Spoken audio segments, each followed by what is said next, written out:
This week, 3 things happened that almost no one is talking about. SpaceX just got $86 billion to spend, and Elon Musk has now told the world how he plans to spend it. A new spacecraft, the first ship catch on Flight 14 now officially filed, and the kind of production cadence nobody in this industry has ever attempted.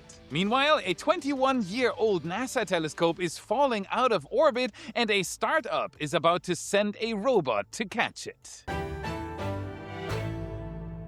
My name is Felix, welcome to What About It. Let's dive right in. Starship updates. Let's start with a graphic that Apostructura published this week because it tells the story better than I can. It shows SpaceX's cumulative project expenses on one side and the capital raised by the IPO on the other. The numbers are striking. Starlink, to get to where it is today, cost SpaceX roughly $20 billion. The entire Starship program, from initial concept through Flight 12, costs about $15 billion. Falcon and Dragon together, roughly $4 billion. Add it all up and you get the cumulative cost of basically everything SpaceX has built. Now look at the other side of the graphic. The IPO last week raised $85.7 billion. Musk reposted Apostructura's graphic with one comment. The scale of what is to come has no precedent. That hit me because it's true. SpaceX now has more capital to spend than the entire current company is worth in committed project costs. They built Starlink, Starship, Falcon, and Dragon, all of it, for less than half of what they just raised. So what are they actually going to spend it on? Let me show you what's actually on the SpaceX project board right now. First, HLS, the Human Landing System for NASA's Artemis program. We covered this in detail last week and many times before. The Artemis 3 Pathfinder is now based on a version 3 Starship with a docking adapter. That development continues. Second, the SpaceX Lunar Base. SpaceX has been openly talking about its own permanent presence on the moon, independent of NASA. Ships landing, ships taking off, ships building infrastructure on the lunar surface, that requires fleets of vehicles. Third, the million-satellite AI compute constellation. SpaceX wants to put 1 million satellites in orbit dedicated to AI training and inference workloads. Compute in space, powered by solar, no cooling problems, no electrical grid bottlenecks. That is a project on a scale that requires Starship to fly constantly for years. Fourth, Starlink V3, expanding to as many as 30,000 satellites. The current constellation will be dwarfed by what's coming. And here's the strategic accelerator most people aren't tracking. SpaceX acquired xAI back in February 2026. That means all of SpaceX's AI development is now in-house. The compute constellation isn't just a customer-facing product anymore. It's also feeding SpaceX's own AI workloads. The lunar base, the satellite constellation, the AI infrastructure, all of these are vertically integrated now. Why started as a channel about SpaceX's spaceflight developments, and that will always be the core. But isn't that what we all love about Elon's companies? What they do can hardly be called the usual way. But at this point, it's hard to ignore that SpaceX is becoming much more than a launch provider. They are becoming an infrastructure layer for the next decade of technology. AI is slowly changing the world, and it does make a lot of things much easier. Speaking of things that keep getting pushed back, you know how launches get scrapped, then scrapped again until a launch date feels purely theoretical? That is how I treated my own doctor's appointments. Yeah. The booking sat on my to-do list and somehow I always found reasons not to pick up the phone. ZocDoc, today's video sponsor, is the service that finally cleared the hold for me. In my case, it was a simple dentist checkup, but I kept pushing it forward because I could not confidently choose a new dentist. ZocDoc helped me find the right professional. It helped me to take that all-important step and book an appointment. ZocDoc is a free app and website where you can search and compare in-network doctors near you. There are more than 150,000 providers across over 200 specialists in all 50 states. You can read real patient reviews, browse detailed profiles, see actual open appointment slots, and book instantly. That last part is important. I found the right doctor for me with ease. Your health shouldn't wait. Head to ZocDoc.com/Felix and book a top-rated doctor today. Find the link in the description. Try it out today and help What About It in return. So, SpaceX has massively grown, and as a telltale sign, a new SpaceX vehicle was unveiled this week. Or more accurately, FAA documents revealed enough about it that we can now talk about this project. It's called Project Starfall, and it's a brand new design. Starfall is an uncrewed disc-shaped re-entry capsule. Picture a flying disc or a hockey puck, 3.1 meters in diameter, less than a meter tall, with an empty mass of about 2,100 kilograms and a payload capacity of up to 1,000 kilograms. The top plate carries cold gas maneuvering thrusters. The bottom is a jettisonable heat shield. Parachutes handle the actual landing with a controlled Pacific Ocean splashdown. This is obviously not a Dragon replacement. Dragon is crew-capable, complex, expensive, and optimized for long-duration missions and astronaut return. Starfall is the opposite. Simple, mass-produced, optimized for cargo return at high volume. So, what's it actually for? Two main purposes. First, in-space manufacturing. Companies want to produce high-value items in microgravity, things like pharmaceutical compounds, protein crystals, semiconductors, and advanced materials, then return them to Earth for sale. And right now, that market is bottlenecked by return capacity. Starfall fills that gap. Second, point-to-point rapid cargo delivery, including potentially military applications. There's been growing interest in rocket-based cargo delivery for time-critical supplies. Starfall can act as the re-entry vehicle in that architecture. Launch is flexible. Starfall can fly as a payload on Falcon 9 or on Starship. And the first demonstration mission, called Starfall Demo, has an actual flight plan we can talk about. Per the FAA Operations Plan Advisory, the demo is targeted for no earlier than June 21st from Slick 40 at Cape Canaveral. That's like tomorrow. It's not entirely tomorrow, it's 2 days. The Falcon 9 will fly southeast from the Cape over the Bahamas. The upper stage will insert the Starfall payload into a parking orbit around 180 by 600 kilometers, inclined at 56.1 degrees, about 8 minutes into flight. Then the upper stage and the payload coast in this orbit for about 2.5 hours, or roughly 1.5 orbits. The upper stage then performs a deorbit burn, lowering the perigee into the atmosphere. The Starfall payload jettisons and the re-entry phase begins about 3 hours into the flight over the northeast Pacific Ocean. The capsule splashes down approximately 600 miles west of Vandenberg, California. So in one mission, SpaceX is demonstrating launch, orbit insertion, extended coast, deorbit, controlled re-entry, parachute descent, and ocean recovery for an entirely new vehicle class. That is a lot of new capability in a single test flight. The FAA approved environmental assessments and test flights back in May 2026. SpaceX hasn't been heavily publicizing this. Most of what we know comes from FAA documents and reporting that initially started back in 2025.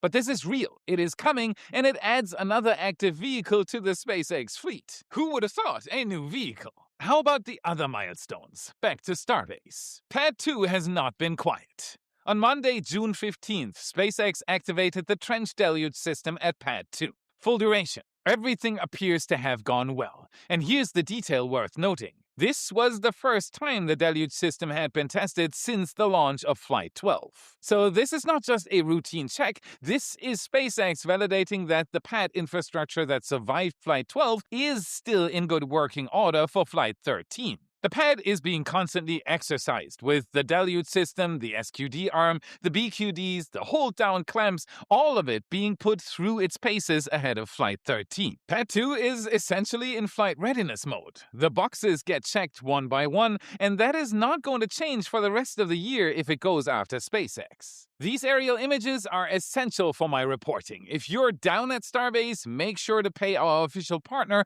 SPI Helicopters, a visit and book a flight. The same views our photographers get. It is unforgettable and worth every penny. Click the card or the link in the description, help Y and return, check it out today. Booster 20 has made the trip back from Massey's to the production site. It completed its standard pressure test plus 2 cryogenic proof tests. That is 2 fewer cryos than Booster 19 ran, but if you remember from the Block 2 boosters, 2 cryos is typically the standard, so this is normal. The next steps for Booster 20 in Megabay 1 are post-cryo checkouts, followed by grid fin installation and engine installation. Then it heads back to Pad 2 for static fire and stacking. Ship 40 is the more interesting story. It completed cryo testing back in early May. Then it sat in Megabay 2 doing largely nothing visible from the outside.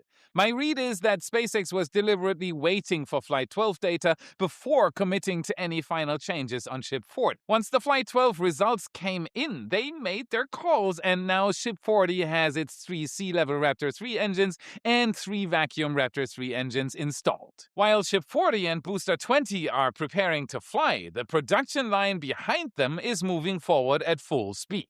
Early this week, Ship 42's nose cone was stacked on top of the payload bay inside Star Factory. That's typically the final stacking step before a nose cone gets rolled out of Star Factory and over to Megabay 2 to be integrated with the rest of the ship. So Ship 42 is about to make its journey out of Star Factory and into the production bay. Take a moment to picture what this means. Right now, 3 ships are in active production stages. Ship 40 ready to roll for static fire, Ship 41 fully stacked and progressing, and Ship 42 with its nose cone just completed. And let's not forget about the boosters. There are 2. Booster 20 preparing for its final pre-flight gates, and Booster 21 being built behind it. 3 ships, 2 boosters, all moving forward in parallel. That's the production cadence Shotwell was talking about when she said monthly flights after Flight 13. And here's the headline data point of the week. We have an FCC filing for a Starship orbital return demonstration on Flight 14. This is exactly what Shotwell said at the IPO.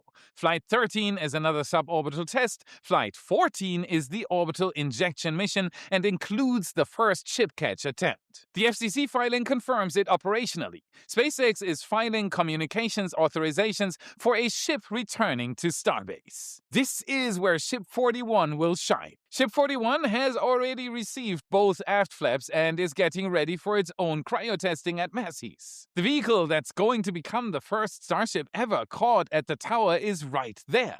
We can watch it being prepared in real time. So if Shotwell's prediction holds, here's the timeline. Flight 13 sometimes in early July, Booster 20 and Ship 40. Another suborbital profile validating the changes SpaceX is making to Raptor 3 and to the version 3 architecture in general. Flight 14 beginning of August, Booster 21 and Ship 41, orbital injection and the first ever ship catch attempt at the tower.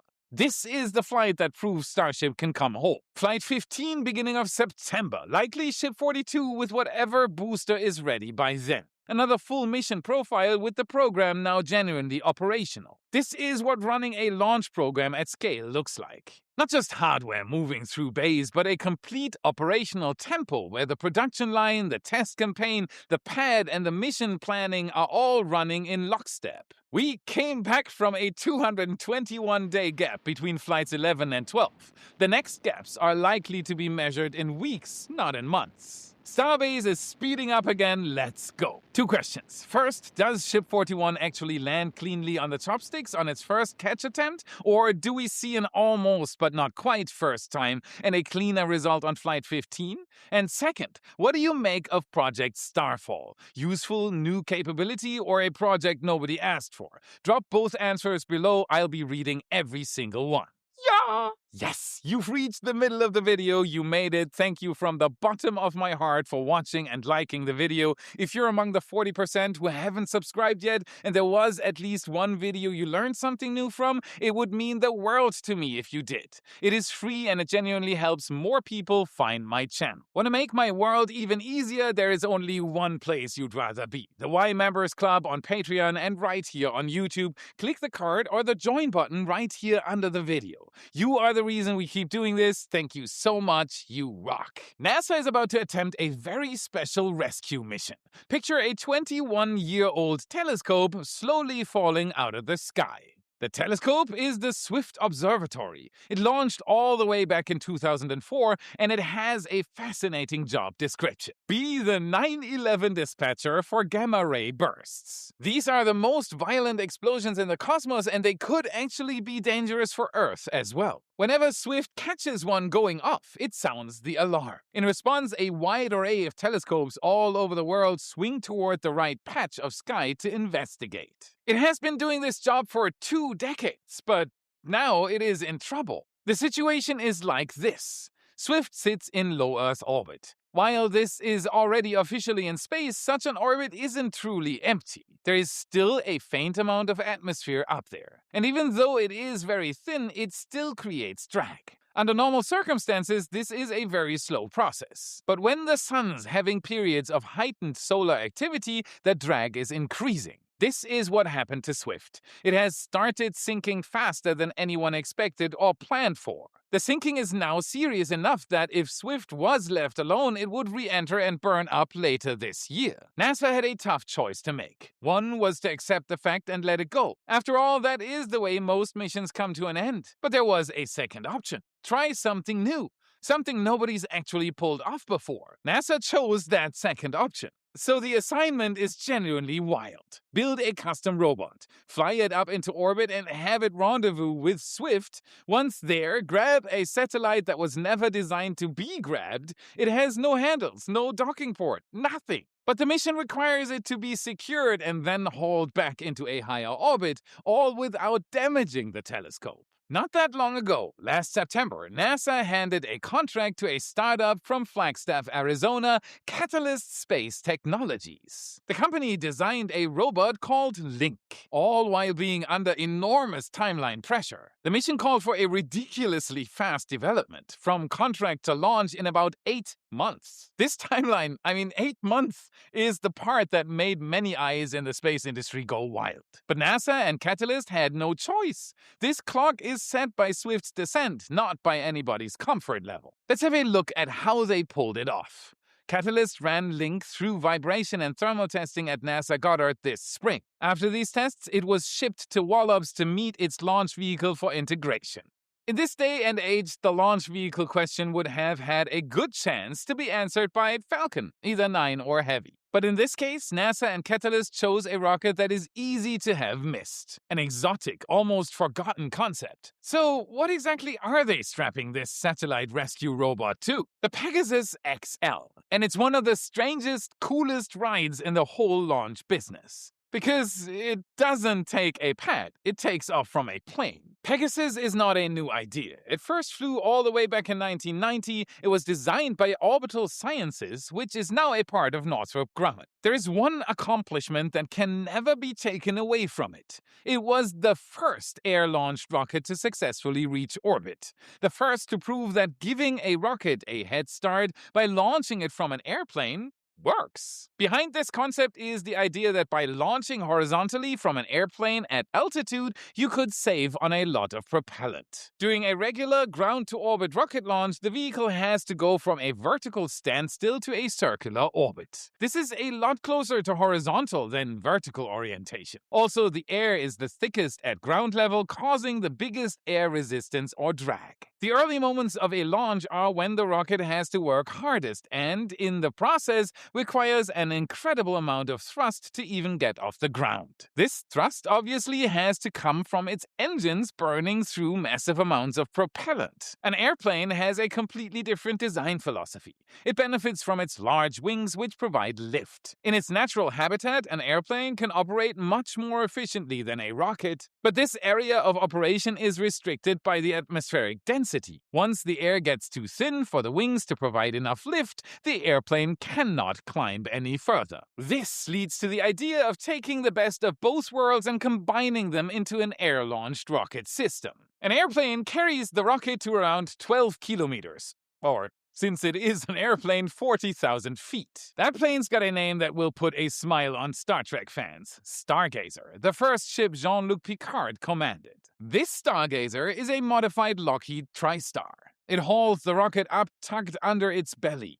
It releases it in mid-flight, and for about 5 seconds, the Pegasus is simply falling. Then the first stage lights. A little delta wing on its back bites into the air for lift and steering, and the thing pitches up and heads for space. There's no launch tower, no countdown clock ticking on a pad, just a rocket dropping out of the sky and deciding to go up instead of down. Pegasus XL is a stretched and beefed up version of the original design. It is just short of 18 meters long and has 3 solid-fuel stages with an option for a 4th stage. When needed, this liquid propellant-powered stage can be used to fine-tune the final orbit. It shares a trait with all the other solid-fueled rockets. Once it is lit, it burns. There is no throttling it back and no easy shut-off. And there is another drawback with Pegasus XL. Besides the extra-large name extension, it is actually rather small. The payload capacity to LEO is about 443 kilograms.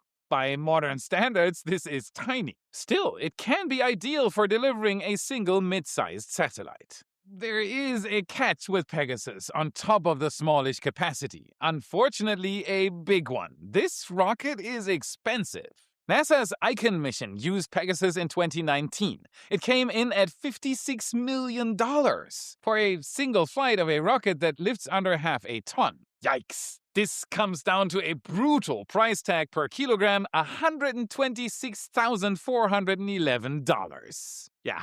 Which is precisely why it nearly went extinct. Its last flight was a military mission back in 2021, the first mission after Icon. Ever since then, it has basically been parked in its hangar, awaiting an uncertain future. So the Swift boost is a real comeback. After roughly 5 quiet years, one of the last Pegasus XLs still in the inventory gets pulled out of storage. For exactly the kind of job it was always best at, flying one precious payload to one specific orbit on a tight schedule dropped from a plane over the Pacific. An old, almost abandoned rocket resurrected for one more moment of glory. But why even bother? In this very specific mission, the Pegasus launch system has a huge advantage over regular rockets. The Stargazer aircraft can fly out over the Pacific and drop the rocket from a position chosen to match Swift's specific low-inclination orbit. A conventional rocket is locked to whatever flight path its fixed ground pad allows. This superior flexibility allows Link to reach the right orbital plane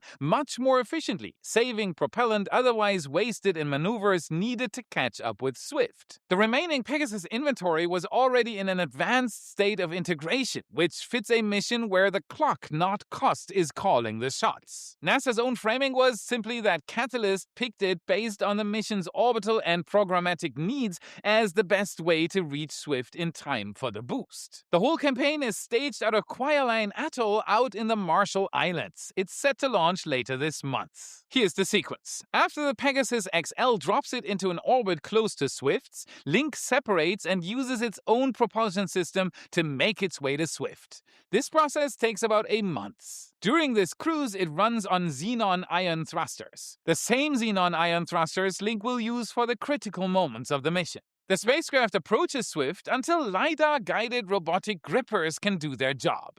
Remember the missing docking hardware? Catalyst built a workaround. It relies on a custom-built robotic capture mechanism that attaches to a feature on the satellite's main structure without damaging sensitive instruments. Mechanically, Link uses its 3 arms to clamp onto Swift. The vehicle itself is just about 1.5 meters tall and weighs in at roughly 350 kilograms. Once clamped on, Link takes about another several months to boost Swift to an ideal altitude before it lets go. The reason it's months, not minutes, is the propulsion type. Ion thrusters are extremely fuel efficient but very low thrust, so Link essentially nudges the combined stack upward continuously over a long arc rather than firing a powerful burn. One of the oldest assumptions in this business is that a satellite is disposable, that when it runs low or drifts down, you shrug, write it off, and build a new one. NASA and Catalyst are betting against that, betting that you can just go up there, grab the thing, and give it a second life, on a deadline, with a robot, all developed in under a year. And that's it for today. Smash that like button, subscribe for more. This is what fuels the algorithm, and this is how you can help us for free. Check out our epic shirts in your favorite Space Nerd store. Our all-time favorite Raptor engine design and countless others are there for you to explore. Click the card or the US or worldwide link in the description. And if you want to know how SpaceX is planning to build a self-sustained moon base in the next 10 years, watch this video next to continue your journey. Thank you very much for watching, and I'll see you again in the next episode.